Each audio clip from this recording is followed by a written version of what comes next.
Hi, this is Scott, Kilo Sierra 6, Delta Alpha Yankee, and I'm back with another installment of what I guess we'll call tactical headset talk, because we are going to be talking tactical headsets again. Now, if you've been following the past couple of videos that I've done, I was talking about these tactical headset kits that could be used to retrofit an existing set of Active Ear Pro and turn it into kind of a poor man's DIY tactical headset. Of the two that I tested, the one for the Walker Razor and the one for the Howard Light Impact Sports, I tend to favor the one for the Howard Lights, mainly because I like the Howard Light Ear Pro better, but I also like the design of the tactical headset kit. So I'm pretty much getting everything that I wanted. The only downside to this particular arrangement is if for some reason the headset is turned off or the battery goes dead in the headset, you do not hear any radio audio coming in. You're only going to be able to hear the radio audio if this unit is actually turned on. That was the only downside that I could find to the whole equation. But otherwise, I still remain pretty happy with this particular setup. I'm finding I like it even more in its simplicity. It is a very, very simple little rig, and as I mentioned in the review, really inexpensive. We're looking at right at $100 and maybe just a shade above. I misquoted the prices just a little bit when I was doing this, so you're looking at maybe $105, $110 if you started with nothing and bought the headset and the tactical headset kit to go with it. But still pretty good for what you get. But I had somebody mention to me that I should take a look at the what's called the EARMOR M32 series headsets. And I have to admit, I looked at these many years ago, actually, when I was first looking into kind of the Fugazi headset portion of the market, and was looking at a lot of those airsoft copies that we're all familiar with that come from companies like TacSky and Z-Tac and a few others. And they look like Peltor contacts, but as most of us know, they sure don't work like Peltor contacts. And in particular, the Active Ear Pro doesn't work with a darn in any of those. And I had equated the EARMORs with kind of that same crowd, and I made a big mistake there because they are definitely not that. So I followed this guy's advice. First I looked into it, looked into it online, and I realized maybe there's something a little bit different. So let's get to the subject of today's review, and that is a EARMOR M32 headset unit. I got this in. Now, first things first, before I get to anything else, when it comes to the EARMORs, these are not designed to copy any existing known headset system. They sort of copy it in theme. I mean, there's only so many ways you can make a set of make a headset. There's only so many ways you can set up your battery storage compartment, your switches, etc. But they seem to have taken particular pains to make sure that this is a unique design that's uniquely EARMOR M32. I'm not aware of any mainstream tactical headset that looks exactly like this. If I'm wrong, somebody correct me, but I've looked around, and the only thing that looks like it looks exactly like EARMOR M32s are EARMOR M32s. But there's an important distinction to make, and I don't know why this company did this. I would have went with something a little different. But when it comes to the M32 headset, there are two very distinct tiers of headsets we're talking about. There's the basic EARMOR M32 that's most readily identified by the microphone unit and the color of the steel wire that's used to connect the headset cups to the the actual headband, those being chrome. The other unit that's out there is called the M32 Mod 4. Now, the Mod 4 is a completely upgraded unit. It looks, at a glance, it looks exactly like an M32. But when you take a look, you'll notice that the microphone boom is completely different. It's more of a flex unit like this, rather than this kind of semi-rigid unit that we have on this one. It also has blacked out hardware on it. And of course, there's a lot of internal differences in terms of the speakers. The actual processing chips are different. It's upgraded in terms of its weather protection, although the typical M32 is IPX5, which is basically good in the rain, but it's not submersible. Whereas the Mod 4 is IP67, which is submersible to a depth of 1 meter for 30 minutes, which is interesting. So, and there is a definite, with that, there comes a definite increase in price. Now, your base model M32, as you see here, is right at, I think I paid 83 and change, so we'll call it 85 bucks. And then it does not come, unlike the headset kits, it does not come with a PTT unit. You have to actually purchase that independently. And I'll talk about the PTTs in particular here in a minute, but I don't want to get bogged down into that too much. But the PTT was about 30 bucks. So we're looking 115, which is not a heck of a lot more really than the tactical headset kit that I showed earlier. Now, is it necessarily worth the upgrade? Is it any better? That remains to be seen, because there are some things on this I like a lot. I like really a lot, and there's others not so much, but I can work with. I will say overall, when I got this, I was very impressed with it. So before I go into talking about the specs and going over each of the little parts and pieces, let me talk about the general performance characteristics of it so we know whether or not to take this seriously. To begin with, does the Active Ear Pro actually work, and is it any good? Yes, yes, yes to both of those. This does work as intended in that it comes when the unit is turned on. You have a microphone on each ear cup. These are omnidirectional microphones, and they will pick up ambient noise around you and pass it through the headset. And if you, depending on how high you have it turned up, it'll actually amplify that to a certain degree, but not so much that it gets into crazy town proportions. But it does, you're able to hear quite clearly with these on. And when a noise comes through that reaches a certain decibel threshold, such as gunfire or explosions or any loud noise that your ears would need to be protected against, this shunts off the microphones and turns into passive ear protection and protects your ears from damage. The moment that sound stops, they turn back on. So they do function in their intended role as ear protection for protection from gunfire, explosions, loud noises. So they pass in that regard. As far as the amplification of the ambient noise, it works just as well, I would say, as the Howard Lights. In fact, to give you an idea of the experience, very similar to the Howard Lights. One thing I noticed, because I used Walker razors for a long time, and before that I used Peltor Tax 7s, which was kind of a, I mean, we're going all the way back into the late 1990s with that technology, and that's the Active Ear Pro we used when I was running my team. And those had, both of those, the Peltors and the Walker razors had this thing that I just thought was a part of having Active Ear Pro on, and that's that constant whooshing sound that you hear when you have them on. It's like a white noise, almost sounds like you have some kind of air conditioning unit or something blowing across your ears the whole time. Whereas the Howard Light Impacts in these, it's a very passive experience. It sounds natural. You don't hear the whooshing sound. You do hear the sounds coming on, but you could very easily, after a while, forget that you have these on. If they were just maybe slightly more comfortable, you may not notice them at all at a certain point. It's very nice is what I'm saying. It's a very good natural sound, and the omnidirectional microphones allow you to pick up the noise and determine which direction it's coming from. That's well done. Now, in terms of the actual radio portion of it, the tactical headset kits that I reviewed, the Walker Razor and the Howard Lights, one thing that I noticed between the two was they distributed the audio differently. The Walker Razor did it in a much more simplistic and I would say inferior way.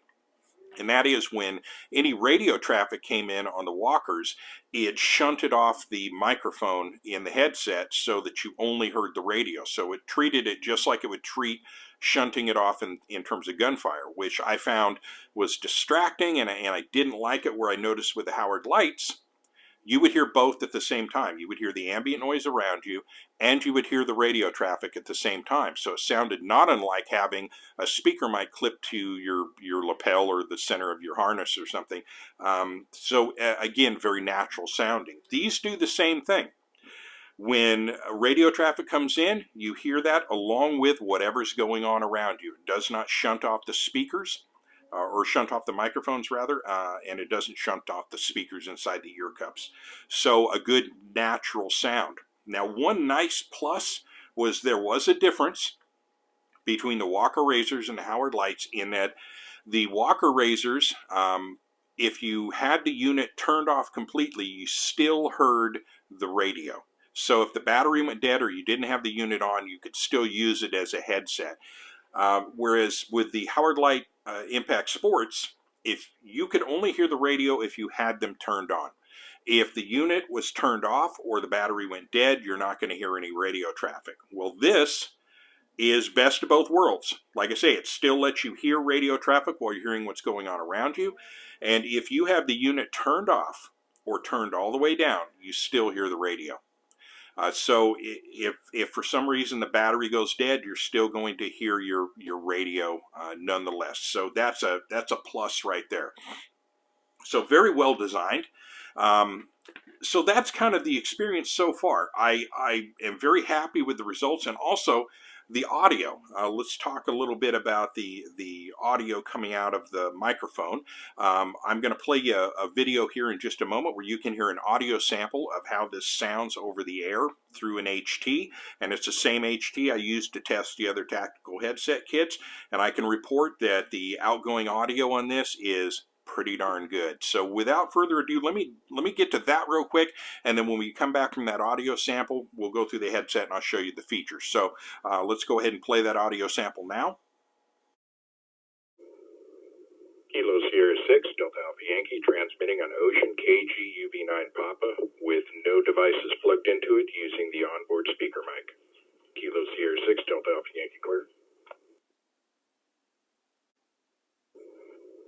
Kilo Sierra 6, Delta Alpha Yankee, transmitting on Ocean KG UV9 Papa using EARMOR M32 Headset and EARMOR PTT switch. Kilo Sierra 6, Delta Alpha Yankee, clear.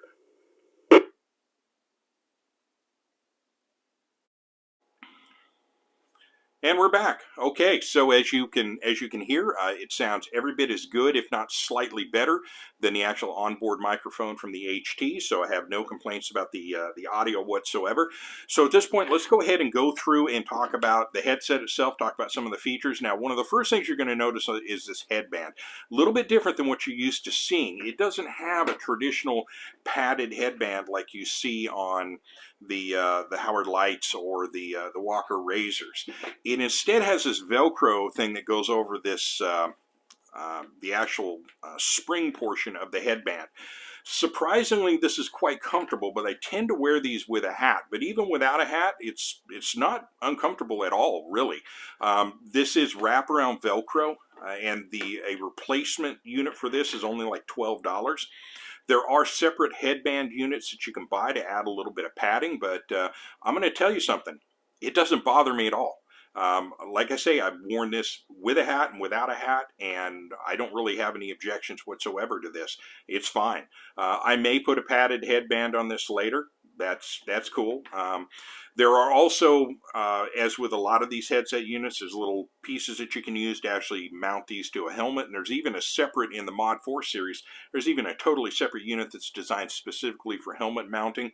But we'll get to that when we get to talking about the M32 Mod 4. But for the basic M32 here, first things first, headband, not a problem. It wasn't unnecessarily tight. Not as comfortable, I will be honest with you, not as comfortable as the Howard Lights. The Howard Lights seem to be a much lighter touch on my head. These, I can definitely feel them after a bit. It's not excessively uncomfortable, but I also have a big old giant bulldog size head, so I tend to like things a little more spacious, but I don't have any major complaints on that. I would call it adequate. How about that? I don't like the chrome, and I don't know why they went with the chrome. It's not that much more difficult to go with just a blacked out metal on your hardware here. Of course, on the Mod 4 they do have blacked out, but yeah, you got a little bit of chrome on here that I'm not terribly pleased. Hell, even the Howard Lights, their wire is black and all their hardware is black, so I'm not sure about that. But the interesting thing is, if I'm looking here, those look awfully similar. I wonder if I can't retrofit some different ones on there at some point, but we may be getting into good money after bad at a certain point, because what I'm going to end up probably liking a heck of a lot more is that Mod 4 unit. But and that brings us to the next thing that I'm getting used to it. I did not like this boom at first. Now this is a rigid design. This doesn't bend.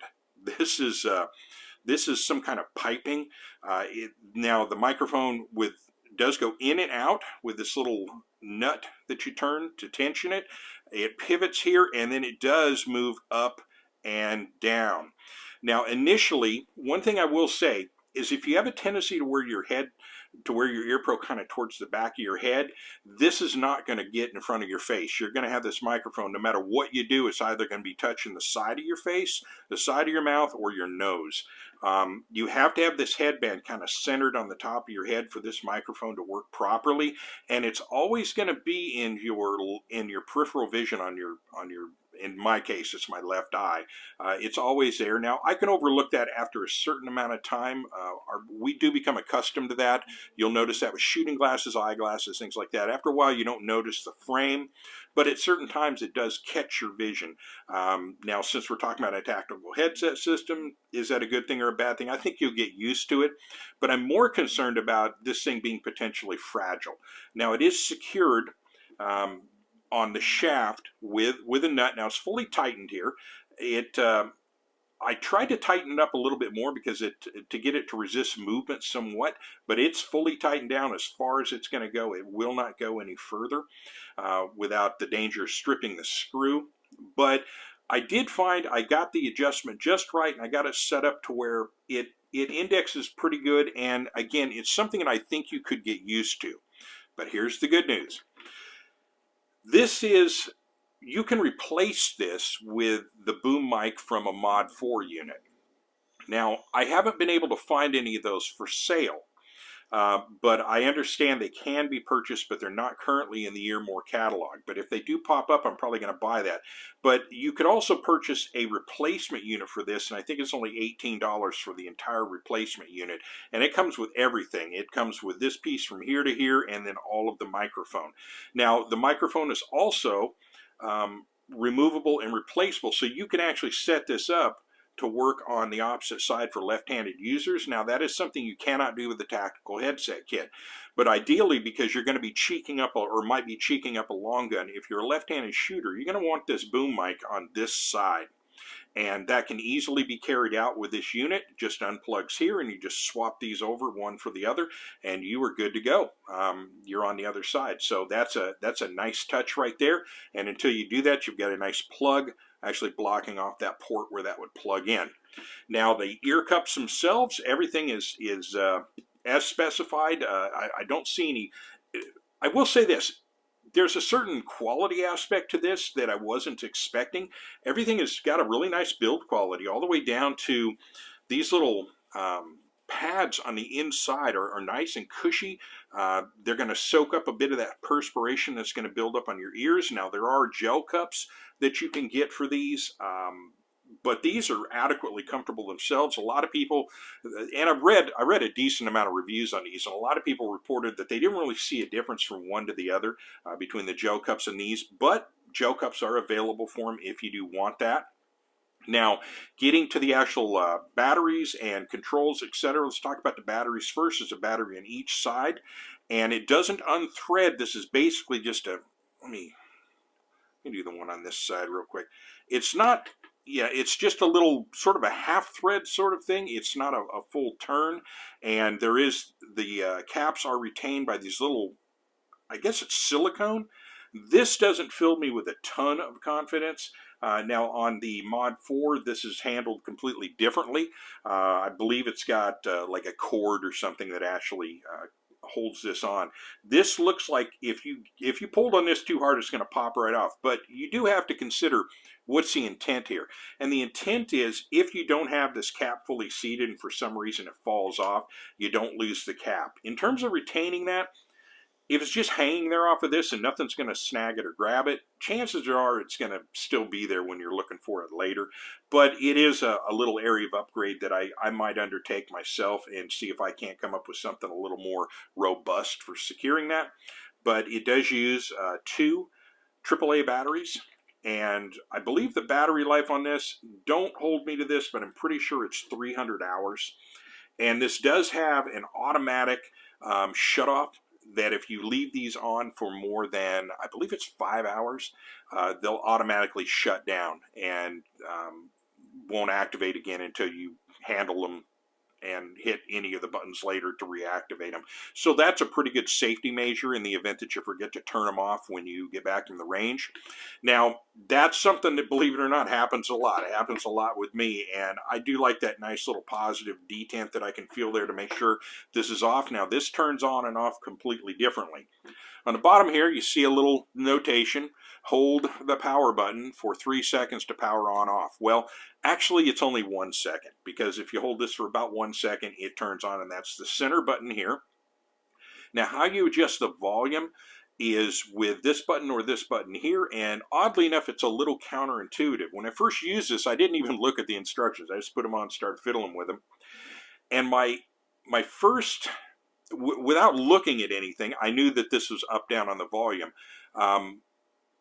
I thought pressing at the front would be turn it up, pressing at the back would be turn it down. For some reason, it's counterintuitive. You press the back button, and there are basically four notches on this. There's 4 settings for turning it up. 1, 2, 3, 4, and then you'll hear a beep when you get to the 4th one, and it will not go any louder. Same with turning it down. So turn it up in the back, turn it down in the front. Again, which is odd. I would think it would be the other way around. Maybe that's just me. Who knows? It's not really that important, to be honest with you. Cool little, you know, I sort of, and these are just little things, but it's a little quality thing. You've got your nice little right, and it gives you your negative and positive for the battery. It's a nice little touch. Styling-wise, this thing looks really cool too, by the way. That doesn't really mean anything, but it kind of does. You don't want to look like a dork when you're putting this stuff on. These have a pretty good sleek look to them. I like them. And then on the other side, there's really not a heck of a lot of anything. But overall, for 85 bucks, an interesting, cool little headset. As I said, IPX5, so this is good in the rain. You're not going to have to worry about this thing in a rainstorm. You're not going to have to worry about it shorting out or taking on water, but definitely not submersible. But as with anything, if they say it's IPX5 and it'll take a little bit of rain, and that IPX5 is basically water spray from any direction for a certain amount of time. Oddly enough, that standard doesn't really define how much. I'm thinking it's just a, you know, give it a few shots of water, and if anything gets in there, it's a problem. If not, it's a rating. I tend to prefer to go a little higher than what I need on everything. So if I want it to be good in the rain, I want it to be submersible. That guarantees it's going to be good in any amount of rain that I'm in. So yet another reason why I'm looking at the Mod 4 version. Now let's talk about the PTT real quick. Now the EARMOR PTT is different than and this is generically called a U94 PTT. There's the real deal U94 PTT. Originally looked like this. Now there's different versions of them. They also have one that has a little puck button in the center, and there's a couple of different ways of carrying this out, but this is sort of the old school. For some reason, in the commercial market, the Z-Tacs, the Tax guys, etc., even the same people that manufacture the tactical headset kits, they wire these differently than the original U94 PTT. So there's 2 standards. There's commercial and there's NATO. Now this would be commercial wiring. So if you have a PTT like this for a Tax guy headset, or even the tactical headset kits that I've been talking about, it will not work with these. It also won't work with a real Peltor Comtac. To do that, you need something that has what's called a NATO wiring standard. Now, the EARMOR M32 follows that standard. So the only PTTs that can be used with its headset are ones that have the NATO wiring. Now, there's the ones made by EARMOR. There's also another company called TCI, which is Tactical Command Industries. Now, there's a guy I've known for a long time. In fact, back when he was I think he was a cop up in Santa Clara County or Santa Cruz, somewhere around that area. And he had sort of a side hustle where he was selling comm gear. And of course, I had a side hustle where I was selling slings, but I was still working at Kings County. And I ended up buying a bunch of comm gear from him. He turned into a very successful businessman while I kind of still am shuffling along on the struggle bus. But he ended up selling his company to Safariland. So Tactical Command Industries, they make really good PTTs, and they make them for HTs, for civilian HTs. So you can get PTTs for like Yaesu VX6s, regular Yaesus, etc. EARMOR offers a very narrow selection. You have your K plug, you have an M plug. There's an ICOM plug, but it's for the ICOM public service radios, not like an ID 51 or 52. So their selection is a little slim, but they do at least offer the K plug or the K1 connection, which is going to work with the typical K plug layout in most of your Chinese radios that are out there. And I've had some people ask, is there a PTT unit for a Yaesu FT65? Oddly enough, a lot of people are asking me that one. I am still working on that. I think I found one in the commercial wiring segment, and I'm going to try the one from EARMOR that they say is for the Motorola M plug, and that should work with the FT65. I'll report back on that later. But that's the EARMOR M32, kind of, as I say, in a nutshell. As a low-cost tactical headset, it can be taken mildly seriously. I don't know how much it's gonna withstand as far as abuse. That remains yet to be seen. But for a light duty tactical headset kit, this is kind of interesting, something to look at. But if you're still interested, wait just a little bit longer, and I'm gonna bring in one of those M32 Mod 4s. I'm gonna go. I've decided, based on the quality of build and performance of this M32, I'm gonna go ahead and make the leap, and that may end up being the headset. Now, you might say to yourself, this is a tremendously inefficient way of buying a headset, by just buying everything and then going, yep, that's the best one. Well, I don't recommend this approach for everyone. I'm spending my money so you don't have to spend yours. And hopefully in the end, in a fairly short order, we're going to have a decent mid-level tactical headset unit nailed down with a couple of pretty good low-budget alternatives as well. So more on that, like I say, in the next week or two. But for now, that kind of wraps it up on the EARMOR M32. And I will have links in the description where I got this from Amazon. But like I say, I'm pretty happy with it so far. So with that, I will bring it to a close. Thank you for watching and or listening. This is Scott, Kilo Sierra 6, Delta Alpha Yankee from Visalia, California. Have a wonderful day.